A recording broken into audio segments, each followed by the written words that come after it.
Olá pessoal, o vídeo de hoje é para falar de questões mais teóricas sobre bots. Estou aí há alguns meses já, né? Acho que 2 meses desde que lançou esse programa mexendo com isso, ocupando a minha cabeça com isso. E agora acho que estou chegando a conclusões verdadeiramente interessantes sobre como trabalhar com bots e sobre como isso funciona, né? Então esse vídeo aqui é um vídeo teórico, é um vídeo para pensar algumas coisas. É complicado, né? Porque todo mundo que vê a lucratividade desses bots de over fica impressionado e fica pedindo configuração do bot, né?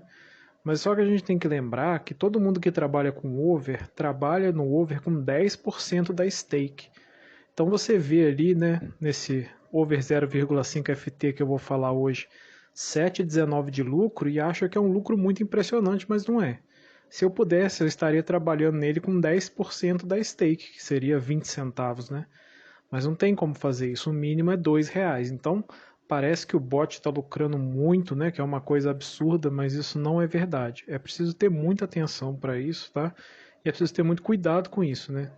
Esses bots de over eles não são tão lucrativos quanto parecem não. E pelo que eu já pude perceber, os bots de over são também os piores, que têm as maiores variações. Então tem que ter muita tranquilidade para aguentar um bot desse tomando sequência de head, né? Mas então vamos ao que eu quero mostrar, né? Esse bot novo aqui então começou a rodar ontem, né? Eu tive as ideias e a concepção dele ontem. Coloquei ele para rodar então e de ontem para hoje ele teve esse lucro aí, né? De R$ 7,19, né? Só que isso aqui, né? Para quem está acompanhando a luta aí com os bots de under, vai entender que esse bot aqui só foi possível, né? E é claro, eu não estou dizendo que ele é lucrativo, né? Eu estou dizendo que ele é potencialmente lucrativo pelas coisas que eu vou mostrar. Eu acho que ele está até com uma variação positiva muito grande aqui. Eu acho que provavelmente ele vai devolver a grande maioria desse valor aqui nos próximos dias. Mas o que é interessante é como eu cheguei nesse bot, né? Não quer dizer que eu estou certo, né? Mas eu vou mostrar qual foi a concepção, né? Então, para quem está acompanhando isso aí desde o início, esse bot agora que é um bot de over limit FT é o bot de under 1,5 que entrava nos jogos 0 a 0, né? A primeira versão desse bot, quando eu mostrei lá no primeiro vídeo sobre bots, ele entrava, tá errado ali, né? Entrava, né? Ele entrava nos jogos 0 a 0. As finalizações dele nas estatísticas lá eram de 0 a 3 para cada equipe e foi o pior bot que eu já tive aqui, né? Ele começou trabalhando bem, de repente ele entrou numa situação de perder consistentemente, perdendo muito, muito mesmo, tomando muito gol. Tomava um gol atrás do outro, era uma situação assim desesperadora ver esse bot entrando nos jogos. E aí eu comecei a criar assim uma espécie de uma expectativa, né? Toda hora que eu via que esse bot estava trabalhando, eu pensava, cara, vai sair um gol nesse jogo, né? E saía o gol. O bot ele virou um detector de gols na faixa dos 45 até os 60 minutos, né? Então, parei tudo, fui analisar resultado e fui mudar o bot. Na segunda versão do bot, né, ele continuava então um bot de under entrando no mercado do under 1,5, buscando 10% de lucro, né? Entrava também nos jogos 0 a 0, tudo igual aqui, só que eu adicionei lá, né, que as finalizações totais no jogo eram de no máximo 14, porque eu tinha olhado os resultados anteriores, tinha visto, né, que os jogos nos quais o bot tinha pegado o green eram jogos com poucas finalizações, fiz essa alteração, né? Aí o que aconteceu? Ele tomou menos head que o primeiro. Ele começou a ter uns greens, né? Mas o head era grande do mesmo jeito. Ele, ao invés de ganhar de forma consistente, ele perdia de forma consistente. E isso me deixou assim pensativo, né? Porque começou a ficar muito claro para mim que esse bot ele era uma espécie de detector de gols, né? Esse bot ele estava na verdade encontrando jogos nos quais o gol estava próximo de sair, né? E aí, para pensar isso, né, a gente tem que lembrar aí do mestre Paulo Rebelo, né? O canal do Paulo Rebelo, né, que é considerado aí um dos traders mais importantes ou o maior trader aí, né, do mercado de futebol, o que mudou a minha vida assim no trade, né, e eu comecei a ficar lucrativo foi quando eu comecei a ver o canal do Paulo Rebelo e vi todos os vídeos dele, né? Então, o Paulo Rebelo fala uma coisa, né? E ele que tem muita experiência no mercado, é um cara que vive do mercado, né? Até onde a gente sabe, né? Ele faz essa reflexão em um vídeo, né? Uma odd que não tenha nenhum valor no under, ela pode ser imediatamente valiosa no over. Então, quando a gente faz uma coisa, né, no mercado e a gente é consistentemente muito ruim nela, pode ser que se a gente fizesse exatamente a coisa contrária, a gente seria lucrativo. Pode ser, né? Não é porque você vai fazer tudo ao contrário e vai ser lucrativo, mas a questão é, pode ser. Por quê, né? Porque se a gente tem um método, esse método funciona, né? Esse método dá certo, só que a gente não ganha dinheiro com ele, o problema é a odd. O problema é o pagamento que esse mercado está retornando para a gente toda vez que a gente utiliza então esse método, né? Então, a pergunta que fica então quando a gente reflete sobre isso é: se a gente vira então esse bot para o over, com as mesmas características que ele tinha trabalhando no under, a gente poderia ser lucrativo? Se a teoria estiver correta, a gente poderia ser lucrativo, né? Então veio a terceira versão do bot, né? Era um bot de over 1,5 e stop head de 10%. O que antes ele pegava de lucro, né? Que ele tentava pegar de lucro, agora é o stop head dele, né? E ele tenta então pegar um gol no mercado do over 1,5. Então ele entrava nos jogos com as mesmas condições, fechava depois que ele pegava um gol ou quando atingia 10% de prejuízo. Então esse bot ficou trocando dinheiro com o mercado, por quê? Porque na maioria dos gols que ele pegou, ele não teve 50% de lucro. E aí foi um erro da minha concepção, né? Por quê? Eu faço o under no mercado do over 1,5, né? No caso no mercado do under 1,5, justamente porque em boa parte dos casos, quando nós tomamos um head, né? O nosso head ele é de menos do que 50%. É por isso que eu não faço o under no under limit. No under limit eu vou tomar sempre o mesmo head que é da stake inteira. Enquanto no over, né, no caso no under 1,5, quando eu tomo o gol, nem sempre esse gol é de 50% da stake. Então, né, quando eu acerto a leitura com o tipo de jogo que eu entro e faço o over manualmente, eu tomo um gol e eu não perco tudo. E aí é interessante, porque no mercado contrário, eu vou ter a mesma questão, né, mas me dando, no caso, então, prejuízo. Né? Quando eu pegava os gols, eles não eram 50% da entrada, né, daquela stake de R$2. Então, né, eu fiz a conta e se eu tivesse conseguido um lucro consistente de 50% com os gols que ele pegou, ele teria sido lucrativo. Mas a indicação é, né? Então esse bot ficou trocando dinheiro com o mercado, mas ele não teve nem, né, uma percepção de que ele estava subindo para green, né? E nem uma percepção de que ele estava descendo para o red totalmente como era o outro, né? Então isso significava que ocorreu uma mudança ali significativa que dava para melhorar, né? Então chegava o momento de abrir a cabeça para interpretar o funcionamento desse bot e pensar outras coisas, né? Então o que eu pensei foi assim, tá? Ele está entrando no mercado de over 1,5 e está fechando com 10%. Mas enquanto os jogos desses aí, nos quais ele entrou e não pegou um gol, saiu um gol depois desse período que ele ficou aberto ali, esperando esses 10% de head. Aí eu fui olhar, né? Por que isso? Porque se na maioria desses jogos saiu um gol, o over limite desses jogos ele poderia ter valor. E por que esse over limite ele vai ter valor? Porque num jogo under, a odd do over limite ela será, né, ou ela estará num determinado patamar ou num determinado número muito antes do que num jogo over. Então a gente consegue adicionar valor a essa entrada por conta do tempo de exposição, né?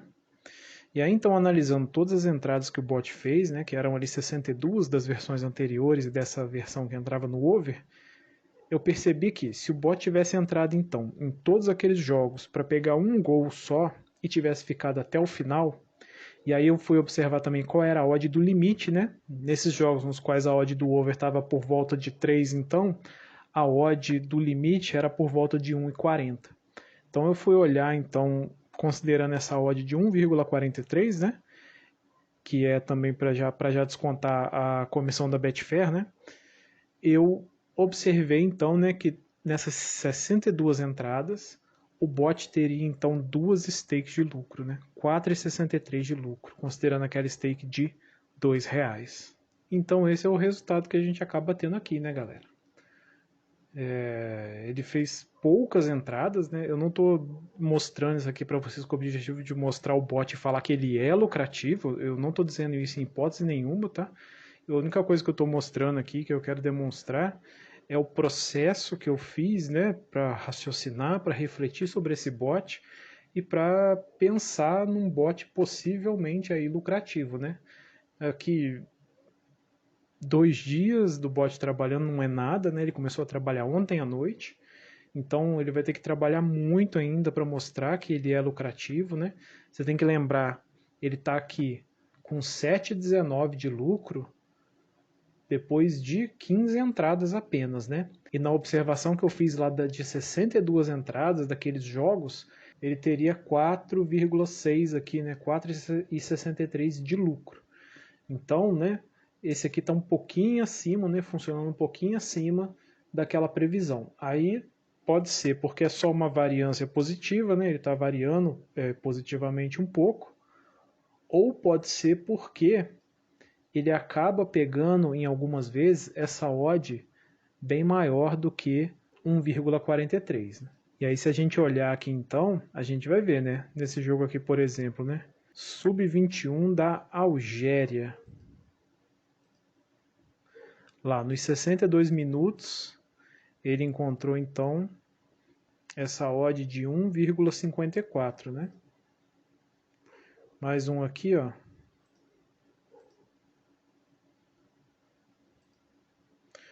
Guastatoya, nos 46 minutos, ele pegou uma odd de 1,59. Pensa isso, ele teve os 45 minutos do segundo tempo para pegar um gol só. Então parece que isso consegue tirar algum valor do mercado, né? Pelas contas que eu fiz e vendo ele funcionar agora, parece que ele consegue encontrar, né, valor no mercado, né? Eu vou passar a configuração dele aqui, mas aí você precisa ter a clareza, né, de que isso não quer dizer nada, né? São 2 dias do bot funcionando. O pessoal fica vendo esses resultados de bot, fica me perguntando, eu fico nervoso assim de pensar que a pessoa pode estar achando que o bot é lucrativo, assim, né? E eu tenho tido uma frustração muito grande com bots de over, porque a variação é muito grande. Uma hora ele está ganhando muito, outra hora ele começa a devolver tudo, fica negativo, daqui a pouco ele começa a ganhar mais um pouco, depois ele não sobe mais e é bastante angustiante ficar acompanhando o bot de over, né? Mas aí, né, essa é a configuração da primeira página aqui. Ali ele só entra nos jogos 0 a 0, né? Não preciso mostrar. Aqui as finalizações. Odds filtro não tem nada, né? Também não coloquei histórico de pré-live, nada disso. Ele entra em todos os jogos e aí não tem critério de saída porque ele não faz a saída, né? Ele fica até o final do jogo. Espero que eu possa ter contribuído aí para lançar ideias sobre como analisar bots, né? Se esse bot vai ser lucrativo, eu não posso dizer. O que eu posso dizer é que até o momento, né, em 2 dias trabalhando, ele já foi muito melhor do que quando ele entrava em under 1,5, né, e tentava então trabalhar pegando só 10% no under. Então, né, dá para dizer assim que é de certa forma algum sucesso, né? Mas o que é importante, né, a coisa que eu quero pontuar aqui dessa análise é como é importante a gente abrir a cabeça, refletir um pouco sobre os resultados que a gente está tendo e a gente pode acabar chegando em respostas inesperadas, né? E vai ter um aqui que eu vou ter que falar também no futuro, que eu já estou vendo, que é o bot de under 0,5 HT, né? Quem acompanha lá no blog viu que eu tinha feito um bot de over 0,5 HT, baseado no Denner Santos, né, que é um trader aí conhecido de over, num canal que eu visito às vezes, que é do Cid, que é do que ele usa o BF Bot Manager e ele faz uns vídeos bacanas, interessantes assim. O BF Bot Manager é bem mais complexo, né, que esse bot aqui do Layback, né? Mas aí eu vejo os vídeos do Cid e eu vejo que alguns bots que ele faz lá a gente consegue fazer aqui também no bot do Layback, né? Esse de over 0,5 HT aqui que eu parei, eu tirei lá desse canal do Cid também. Eu vou deixar o link do canal dele na descrição para quem quiser conhecer, né? Mas esse aqui eu parei porque não estava bem não. Aí eu vi lá esse bot de over 0,5 HT do Denner Sands e falei, ah, vou tentar, né? Coloquei. E aí o bot começou a tomar head. Eu virei o bot pro under HT, assim. Que no mesmo raciocínio, né? Se um bot é muito incompetente para ganhar dinheiro no over, ele tem um grande potencial para ganhar dinheiro no under, né? E aqui no menor nível aqui foi quando eu desisti, né, de deixar o bot trabalhando no over. Fiz meio que essa loucura, né, que alguém poderia dizer que é uma loucura virar o bot pro under. E olha só aonde ele já está. Ele já está quase recuperando tudo que ele perdeu trabalhando em over, né? Então isso é só um comentário, né? É uma coisa, uma indicação para como pensar, né, sobre interpretar os resultados, né? Então, se isso aqui vai ser lucrativo, também não tem a mínima possibilidade de afirmar, né? E principalmente, né, o quão emocionalmente desgastante pode ser você ver o bot fazendo under 0,5 HT num jogo do Manchester City versus Paris Saint-Germain, né? Então dá pra ver que é um botzinho complicado de ver trabalhando, né? Mas aí, isso aqui, esse do over 0,5, eu tô trazendo, tô indicando aí, porque a galera gosta desses bots de over, né? Mas esse aqui do under, se um dia eu ver que ele realmente dá pé assim, que tem realmente algum sentido em trabalhar com ele, eu trago aqui também no canal futuramente. Beleza, galera? Então é isso aí, um abraço.